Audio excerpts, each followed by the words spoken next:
Christmas is also that time of the year when, to be perfectly honest, you want to splash out a little bit.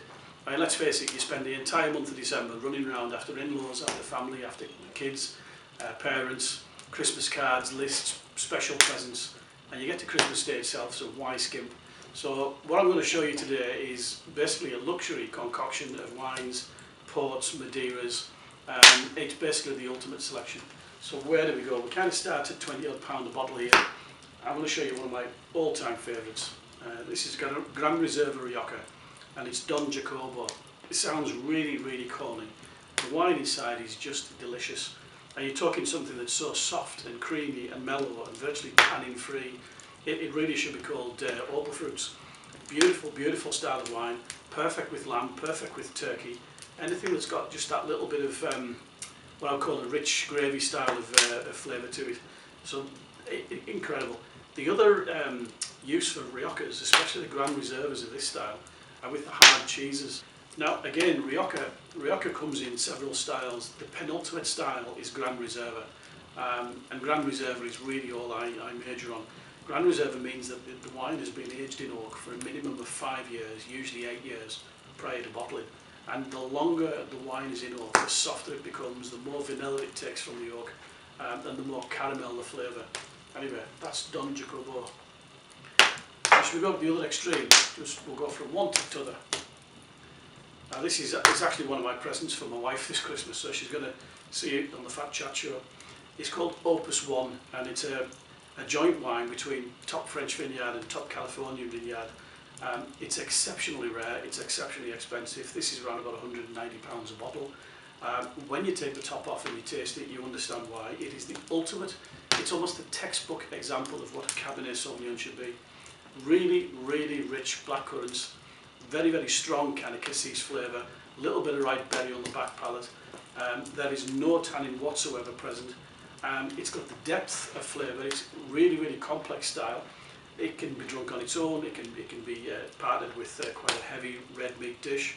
But trust me, that is the penultimate example of a red wine. And it is a case of happy Christmas to my good lady wife this year.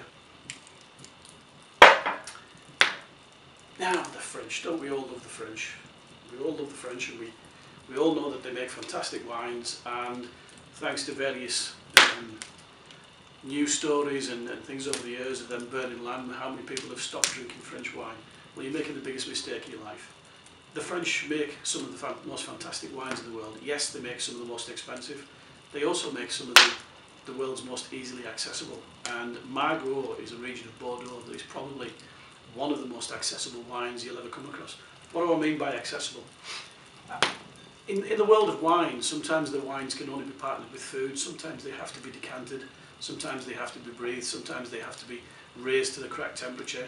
Margaux is just such a style of Cabernet Franc, Merlot, Cabernet Sauvignon, that it's so relaxed in its style, it's relaxed in its flavour, it is not complicated even at the top end, and really it can be just cork out and drunk and enjoyed. And one of my all-time favourites is this. It's a fifth growth Margaux called Chateau d'Auzac. Fifth growth basically means it was in the fifth tier of the classifications in 1855 when the French authorities described and listed all of their wines from number 1 to right the way down to 2000. But in actual fact there are about 30,000 different styles of French wine. So the fact that that's up there in the top league is something quite special.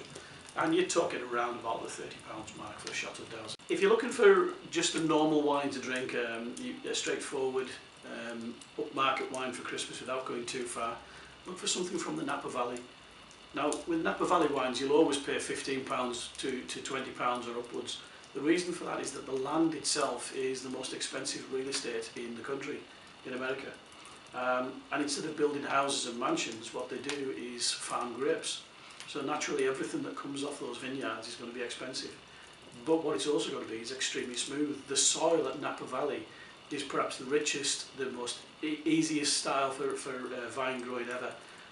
There are no acidity, there's no stones in the soil, it's just perfect. And what you get is classic, clean examples of the grapes. They specialise in Merlot and they specialise in Cabernet Sauvignon. This one is a Cabernet Sauvignon. I'm a particular Cabernet Sauvignon lover.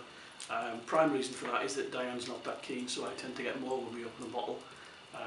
But likewise the Cabernets, the Pinot Noirs, they're all equally good. Cabernet from Saint-Supry in the Napa Valley region, you'll find these wines varying from £20 up to about £90 a bottle. Let me tell you, they are worth every penny. And I know I've touched on this once or twice, but it's Christmas. You're spending an awful lot of time on presents, you're spending an awful lot of time on preparation. You're going off work for a week, a fortnight, you're going to be with your family. There's one special day of the year, and if on that one special day of the year you can't triple or quadruple your budget, then you're missing out on an absolute treat. During during midweek specials, I wouldn't expect anyone to spend more than a tenner a bottle. But you get to Christmas, really go for it. £25 to £40 will buy you something that is like Tourmaline on your tongue, honestly. And you'll never ever ask the question, would I have tasted any difference ever again? That's the end of our little session. I hope you've taken some nice tips from it. I hope you've got the courage to spend that little bit more money.